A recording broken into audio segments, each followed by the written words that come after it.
अस्सलामुअलैकुम। अपने चैनल पर हम आपको खुश आमदीद कहते हैं। हर रोज़ एक नई कहानी को सुनने के लिए हमारे चैनल को सब्सक्राइब कर लें और कहानी को मुकम्मल सुनें। शुक्रिया। जो कुछ मुझ पर गुजरा वो बयान करना भी बहुत ही मुश्किल है। कोई भी बाप अपनी ही बेटी के साथ ये सब कैसे कर सकता है, लेकिन बुराई इस कदर अरूज पा चुकी है कि अब कुछ भी नामुमकिन नहीं रहा।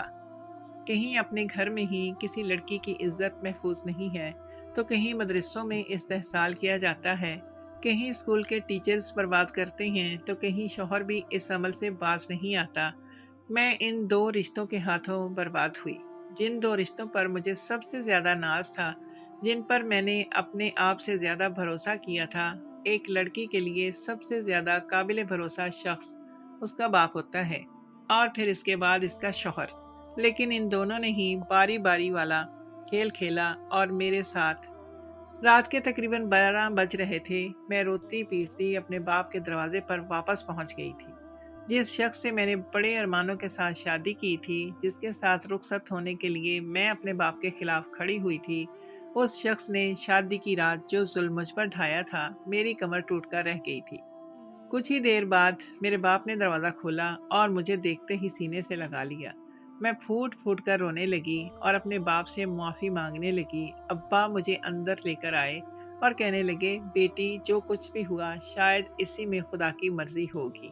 अब्बा की बात सुनकर मैं चौंक गई। मैंने तो इन्हें बताया भी नहीं था कि मैं दुल्हन बनी रोती पीटती वापस क्यों लौटी हूँ। मैं हैरत से अब्बा को देखने लगी तो एकदम ही अब्बा के चेहरे के तासुरात बदले थे। और फिर अब्बा कहने लगे, मुझे तुम्हारे ससुराल से फ़ोन आया था कि तुम्हारे शौहर ने जो कुछ तुम्हारे साथ किया है वो खुद उन लोगों ने मुझे बता दिया। अब्बा की बात सुनकर मैं फिर से रोने लगी और अब्बा से कहा कि मुझसे गलती हो गई, मैंने आपकी बात नहीं मानी, अपनी पसंद से शादी को तरजीह दी, और देखे मेरे साथ क्या हुआ है। मुझे बहुत ज़्यादा शर्मिंदगी हो रही थी और इस बात का एहसास भी हो रहा था कि अपनी मर्जी करने का मैंने बहुत बड़ा नुकसान उठाया था। मेरी अम्मा भी चली आई थी। उन्होंने भी मुझे सीने से लगाया और समझाने लगी कि परेशान ना हो, सब ठीक हो जाएगा। अम्मा ने मुझे मेरे कमरे में पहुंचा दिया और कहने लगी कि तुम आराम करो, सुबह इस मामले पर बात करेंगे। अम्मा के जाने के बाद मैं ऐसे ही बिस्तर पर लेट गई, लेकिन नींद कहाँ आनी थी। मेरी तो पूरी की पूरी जिंदगी ही बर्बाद हो गई थी, और वो भी एक ऐसे शख्स के हाथों जिससे मैंने दीवानों की तरह मोहब्बत की थी। मैंने आंखें बंद की तो कुछ देर पहले का मंजर मेरी आंखों के सामने रहने लगा। मैं दुल्हन बनी बैठी हुई थी, मेरे इर्द गिर्द हर तरफ फूल ही फूल थे। मैं अपने शौहर मोहसन का इंतज़ार कर रही थी, और फिर जब वो कमरे में आया तो मेरे दिल की धड़कनें रुकने लगी थी। इसी लम्हे का तो मैंने कितने महीनों से बेसब्री से इंतज़ार किया था, क्योंकि मैं और मोहसन एक साथ यूनिवर्सिटी में पढ़ते थे और वहीं से हमारी मोहब्बत की शुरुआत हुई थी। लेकिन जब मोहसन ने रिश्ता भेजा था तो अब्बा ने साफ इनकार कर दिया कि वो एक अच्छा शख्स नहीं है और मेरी इससे शादी नहीं हो सकती। लेकिन मैंने जैसे तैसे अब्बा को राज़ी किया, और फिर जब शादी की रात वो मेरे पास आया तो मेरे करीब बैठकर उसने बगौर मेरा जायज़ा लिया। फिर कहने लगा कि मैं तुमसे बहुत मोहब्बत करता हूँ। इस बात में कोई शक नहीं है कि मेरे दिल में तुम्हारे लिए कितने जज्बात हैं। इस रात को लेकर मैंने कितने अरमान सजाए थे, लेकिन आज की रात मैं मजबूर हूँ कि मैं तुम्हारे साथ कोई ताल्लुक नहीं बना सकता। मोहसिन की बात सुनकर मैं हक्का बक्का रह गई थी कि वो इस तरह की बात क्यों कर रहा है। वो कहने लगा, शायद तुम्हारा और मेरा साथ यहीं तक था। इसकी इस बात पर तो मैं पूरी तरह से उछल पड़ी थी। मैंने मोहसिन से कहा कि क्या बात है, आप ऐसी बातें क्यों कर रहे हैं। और फिर मोहसिन ने मुझे 3 वो लफ्ज़ सुनाए थे जिनको सुनकर मेरे सर पर आसमान गिर पड़ा था। मैं रोती पीटती वापस अपने घर चली आई थी, लेकिन ये बात किस तरह मेरे जहन से निकलती कि मैंने एक ऐसे शख्स के हाथों धोखा खाया था जो मेरे लिए सब कुछ था। लेकिन वहीं पर बात भी मुझे परेशान कर रही थी कि अगर मोहसिन को मुझे तलाक ही देनी थी तो फिर उन्होंने मुझसे शादी क्यों की थी, क्यों मुझे अपना बनाया था, और इस तरह अचानक तलाक देने के पीछे वजह क्या थी, जबकि वो भी मुझसे बहुत मोहब्बत करते थे। यही सोचते सोचते सुबह हो गई, और फिर सुबह के वक्त मुलाजमा ने आकर बताया कि मोहसिन साहब आए हैं। मैं एकदम ही उठ बैठी। नफरत और गुस्से से भरे जज्बात लेकर मैं ड्राइंग रूम के दरवाजे पर पहुंची, ताकि मोहसिन का गिरबान पकड़कर इससे सवाल जवाब कर सकूं कि उसने मुझ पर यह सितम क्यों ढाया। रात को वो तलाक देते ही कमरे से निकल गया था, मगर अब जब वो खुद चलकर यहाँ आया था तो उसे मेरे हर सवाल का जवाब देना था। मगर ड्राइंग रूम के दरवाजे पर पहुंचकर मैं ठिठक कर रह गई, क्योंकि दरवाज़ा अंदर से लॉक था। मैंने मुलाजमा की तरफ नज़र डाली तो वो कहने लगी कि बड़े साहब मोहसिन साहब के साथ अंदर बंद हैं। मुझे यकीन था कि मेरे अब्बा इससे मेरी बर्बादी का बदला ज़रूर लेंगे। मेरे अब्बा मुझसे बहुत मोहब्बत करते थे और मेरी ये बर्बादी उनकी बर्दाश्त से यकीनन बाहर थी। मैं दरवाजे से लगकर खड़ी हो गई ताकि अंदर से आने वाली आवाज़ें सुन सकूं, लेकिन काफ़ी देर तक मुझे कुछ सुनाई ना दिया। और फिर जब ड्राइंग रूम का दरवाज़ा खुला तो मेरी नज़र अब्बा के चेहरे पर पड़ी और मुझे देखकर अब्बा धीरे से मुस्कुराए और मुझे अंदर बुला लिया। मैं बहुत गुस्से के आलम में अंदर दाखिल हुई थी, लेकिन इससे पहले कि मैं मोहसिन का गिरबान पकड़ती, अब्बा ने मुझे प्यार से अपने पास बिठाया और कहने लगे, बेटी तसल्ली से सारी बात सुन लो, इसके बाद ही कोई फैसला करना। अब्बा का इतना नर्म और ठंडा मिजाज देखकर मैं चौंक उठी थी। अब्बा को तो इस वक्त गुस्से की इंतहा पर होना चाहिए था और मोहसिन को धक्के मारकर घर से बाहर निकाल देना चाहिए था, लेकिन अब्बा बड़े तहम्मुल और बड़े सुकून से बैठे नजर आ रहे थे। फिर अचानक ही अब्बा ने एक ऐसी बात कही जिसे सुनकर मैं दंग रह गई। अब्बा कहने लगे कि मोहसिन अपने किए पर शर्मिंदा है। उसने जानबूझकर तुम्हें तलाक नहीं दी, इसीलिए वो तुम्हें अपने साथ वापस ले जाना चाहता है। अब्बा की बात पर मेरा मिजाज बिगड़ गया। मैंने अब्बा से सख्त लहजे में कहा कि मोहसिन ने अपने पूरे होशो हवास में मुझे तलाक दी थी, वो भी बगैर किसी वजह के। आप कैसे कह सकते हैं कि मोहसिन ने ये सब कुछ जानबूझकर नहीं किया? और मान भी लें कि अगर मोहसिन ने ये सब कुछ जानबूझकर नहीं किया तो भी वो मुझे तलाक दे चुका है। अब हमारा एक होना मुमकिन नहीं है। मेरी आंखों से आंसू बहने लगे। मैंने एक नज़र मोहसिन पर डाली और रोते हुए कहा कि मैं तुम्हें कभी माफ़ नहीं करूंगी। तुमने मुझे बर्बाद कर दिया, तुमने मेरी मोहब्बत का मजाक उड़ाया है, शादी जैसे पाकीज़ा रिश्ते को तुमने खेल बना दिया। मेरी बात सुनकर मोहसिन मेरे कदमों में आकर बैठ गया और कहने लगा कि मुझे माफ़ कर दो अंजुम, मैंने जानबूझकर कुछ भी नहीं किया। रात में अपने होश में नहीं था। ऐसा लगता था जैसे किसी ने मुझ पर जादू कर दिया है। बस इसीलिए मैंने तुम्हें तलाक दे दी, वरना तुम जानती हो कि मैं भी तुमसे कितनी मोहब्बत करता हूँ।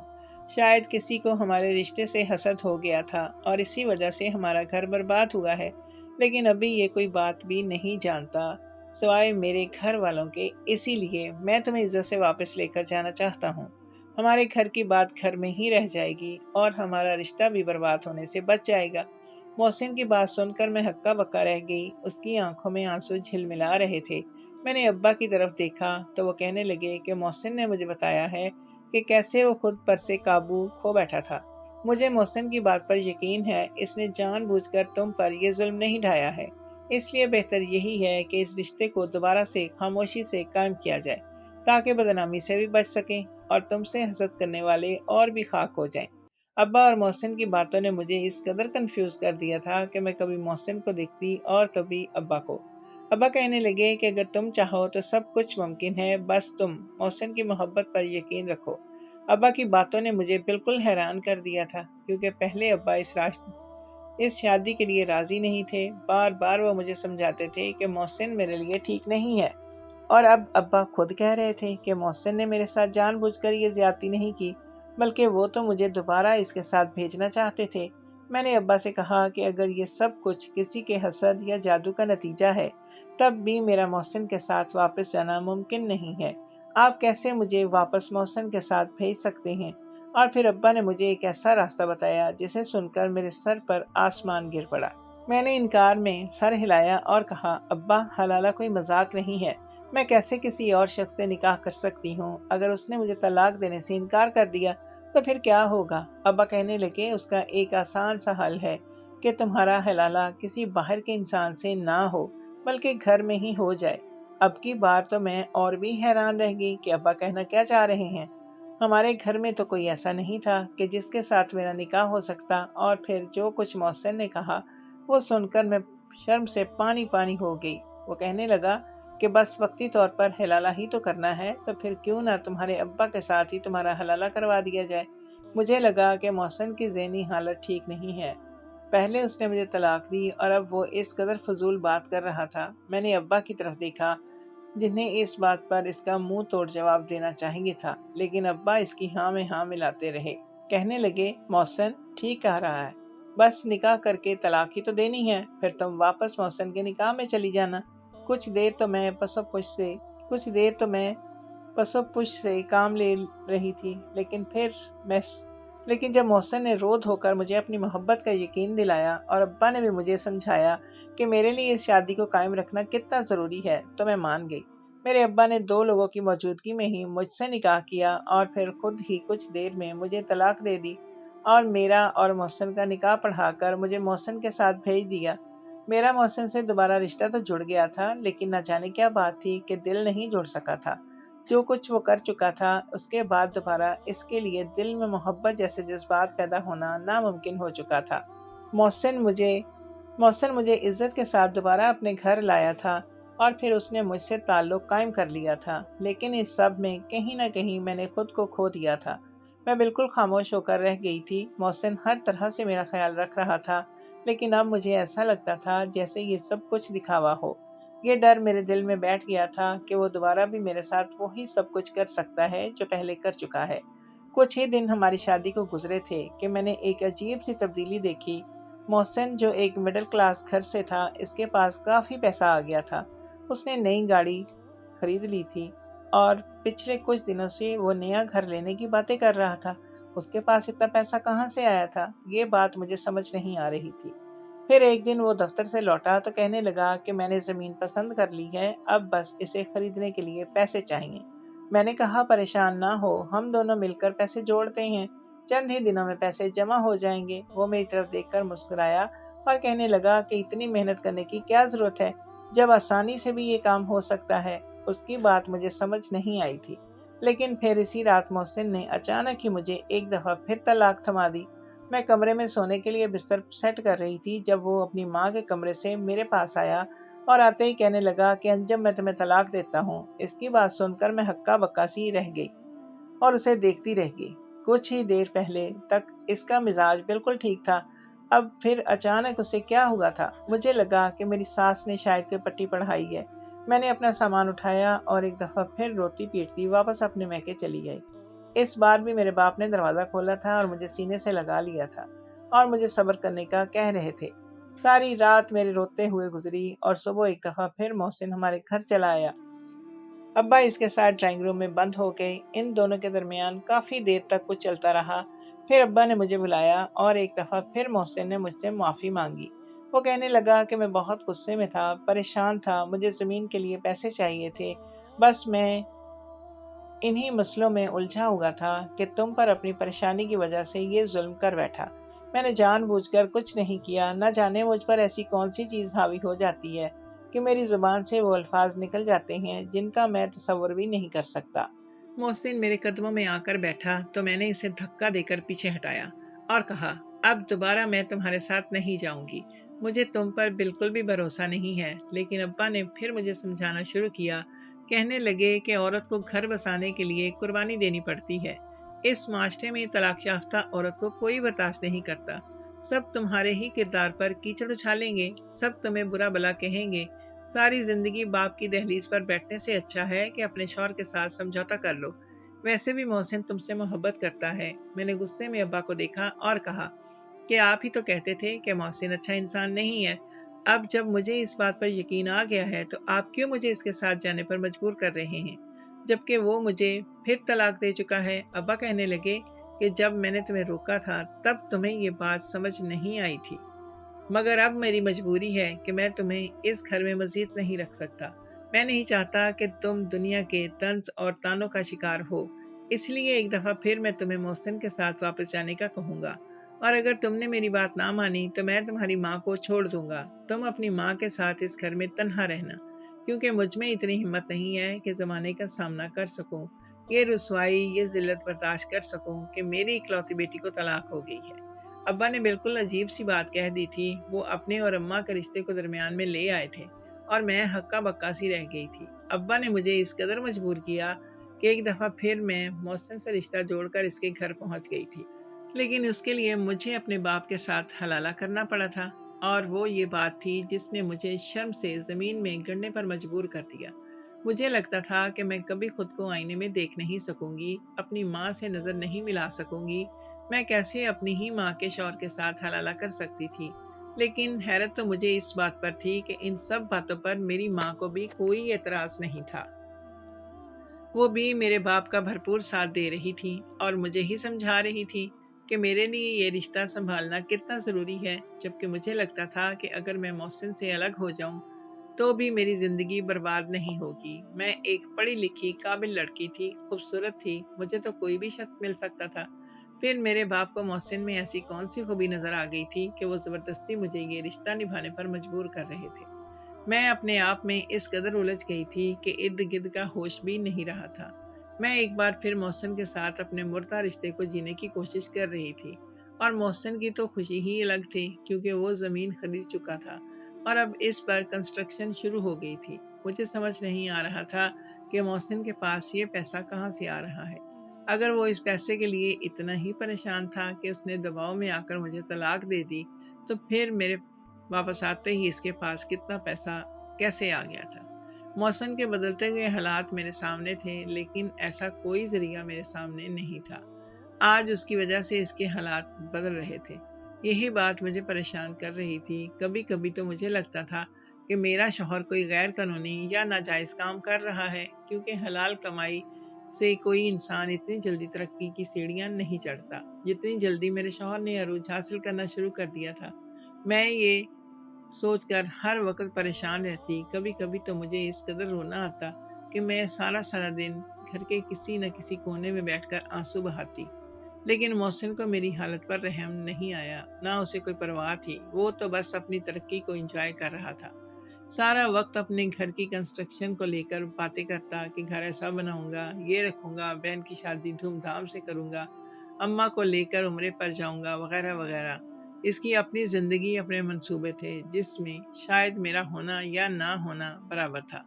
एक दिन मैं घर के माहौल से बहुत ज़्यादा उकता गई और मैंने कुछ देर के लिए घर से निकलना मुनासिब समझा। मोहसिन अपनी नौकरी पर गया हुआ था। मैं खामोशी से घर से निकल गई और बेमकसद यहाँ वहाँ घूमने फिरने लगी। ऐसे ही एक शॉपिंग मॉल में दाखिल होते ही मुझे मेरी फूफो नज़र आ गई, जिनसे मेरा कभी वास्ता ही नहीं पड़ा था। एक दो दफ़ा वो हमारे दरवाजे पर आई थी, लेकिन न जाने इनके और अब्बा के दरमियान क्या बात हुई थी कि अब्बा ने इन्हें दरवाजे से ही भगा दिया था। अब्बा का कहना था कि वो लोग हमसे हसद करते हैं, इसीलिए अब्बा उन्हें हमारे घर से दूर रखते हैं। अब्बा की बात याद आते ही फुफ्फो को देखकर मैंने रास्ता बदलने की कोशिश की, मगर फुफ्फो ने ही मुझे आवाज़ देकर रोक लिया।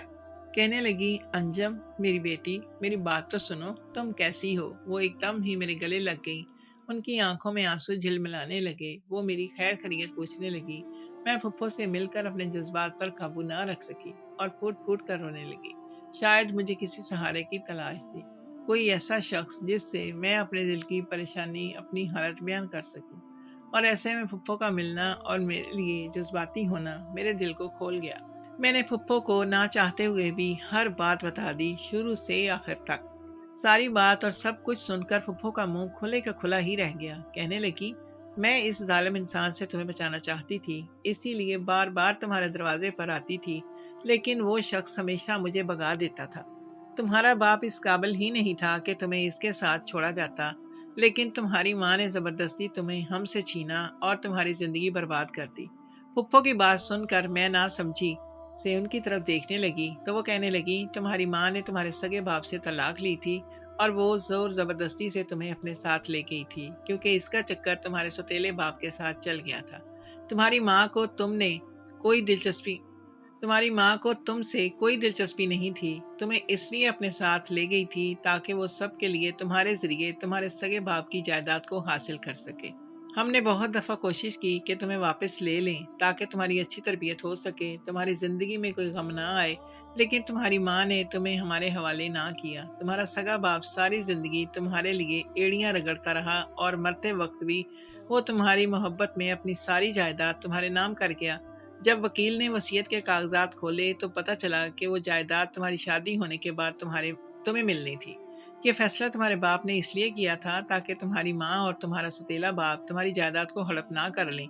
लेकिन हमें ये अंदाज़ा नहीं था कि तुम्हारी सगी माँ होकर भी वो तुम्हारे साथ ऐसा खेल खेलेगी। वो दोनों चाहते ही नहीं थे कि तुम्हारा घर बसे, तुम अच्छी शादीशुदा ज़िंदगी गुजारो। यकीनन उन्होंने तुम्हारे शौहर को भी कोई ना कोई लालच दी होगी, जब ही वो तुम्हारे साथ इस तरह की हरकतें कर रहा है। फूफो की बात सुनकर मेरे कदमों तले से जमीन निकल गई थी। मैं तो सोच भी नहीं सकती थी कि मेरी सगी माँ मेरे साथ ऐसा जुल्म कर सकती है, और जिसे मैं अपना बाप समझती आई थी वो मेरा बाप ही नहीं था। फूफो की बातों पर कभी भी मुझे यकीन ना होता तो कभी मैं बेयकीनी का शिकार हो जाती। समझ नहीं आ रहा था क्या करूं क्या ना करूं। फूफो कहने लगी कि तुम खुद सच्चाई मालूम करने की कोशिश करो, तुम्हें सब कुछ पता चल जाएगा। मैंने फुफ्फो से रुखसत ली और सीधी अपनी अम्मा के पास पहुंच गई। शायद किस्मत को मुझ पर रहम आ गया था, क्योंकि जब मैं अम्मा के कमरे के दरवाजे पर पहुंची तो वो मेरे सौतेले बाप से बात कर रही थी और कह रही थी कि कब तक ये तलाक और हलाला का चक्कर चलाओगे। कुछ ही दिनों की बात है, अब की बार तुम्हारी बेटी तलाक लेकर लौटेगी तो मुलाजमों के सामने मैं ये बात रखूंगा कि वो ज़हनी मरीज़ा है, इसीलिए बार बार इसका शौहर इसे तलाक देता है और फिर वो खुद ही जिद करके अपने शौहर के साथ लौट जाती है। मुलाजमों को इतना तो सच पता है जितना हमने उन्हें बताया है। जब यही बात वकील के सामने जाएगी तो इसकी जायदाद खुद ब खुद तुम्हें मिल जाएगी, क्योंकि हम इसे ज़हनी मरीज़ा साबित कर देंगे।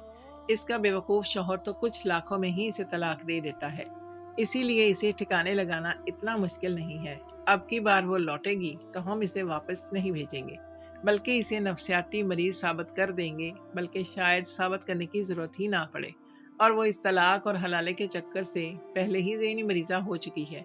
इसके बाद तुम इसे कमरे में बंद कर देना और फिर कानून के मुताबिक इसकी जायदाद खुद ब खुद तुम्हारी हो जाएगी। अगर तुम्हारे शौहर ने ये शर्त ना रखी होती कि शादी के 1 साल बाद जायदाद उसे मिलेगी, तो मैं पहली बार में ही आसानी से सब कुछ हासिल कर लेता।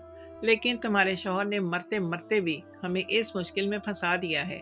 अपने बाप की बात सुनकर मेरे कदमों तले से जमीन निकल गई। उनकी बात सच थी। वाकई ही अगर मुझे फिर तलाक होती तो मैं नफसियाती मरीजा बन जाती। मैं खामोशी से वापस घर से बाहर निकल गई थी। मेरी आंखों में आंसू थे। मैं पढ़ी लिखी और समझदार थी, लेकिन इसके बावजूद मैं अपने माँ बाप को समझ ना सकी थी। या शायद ये एक ऐसा अंधा एतबार था कि मैं सब कुछ देखकर भी कुछ ना देख सकी थी। मैंने सीधे पुलिस स्टेशन की राह ली और अपने शौहर और अपने माँ बाप के खिलाफ रिपोर्ट दर्ज करवा दी। मेरी फुप्पो ने मेरा साथ दिया और फिर सब लोग गिरफ्तार हो गए। मेरी जायदाद मुझे मिल गई। मोहसिन ने मुझसे माफ़ी मांगने की कोशिशें की। वो कहने लगा कि मेरे बाप ने इसे लालच दी थी कि जब जब वो मुझे तलाक देगा तब तब मेरे बाप इसे 25 लाख रुपए देंगे, इसीलिए वो इनकी बातों में आ गया था। लेकिन अब मैं इसको माफ़ नहीं कर सकती थी। उसने 25 लाख के बदले मेरी ज़िंदगी ख़राब कर दी थी। मैंने नए सिरे से अपनी ज़िंदगी की शुरुआत की और अपने बाप की जायदाद से एक छोटा सा कारोबार शुरू कर लिया। इस हादसे ने रिश्तों पर से मेरा एतबार ख़त्म कर दिया था। मैं अब दोबारा शादी करने के बारे में सोच भी नहीं सकती थी। मैं सारी ज़िंदगी तन्हा रहना चाहती हूँ। आप लोग बताएं, क्या मेरा फैसला ठीक है?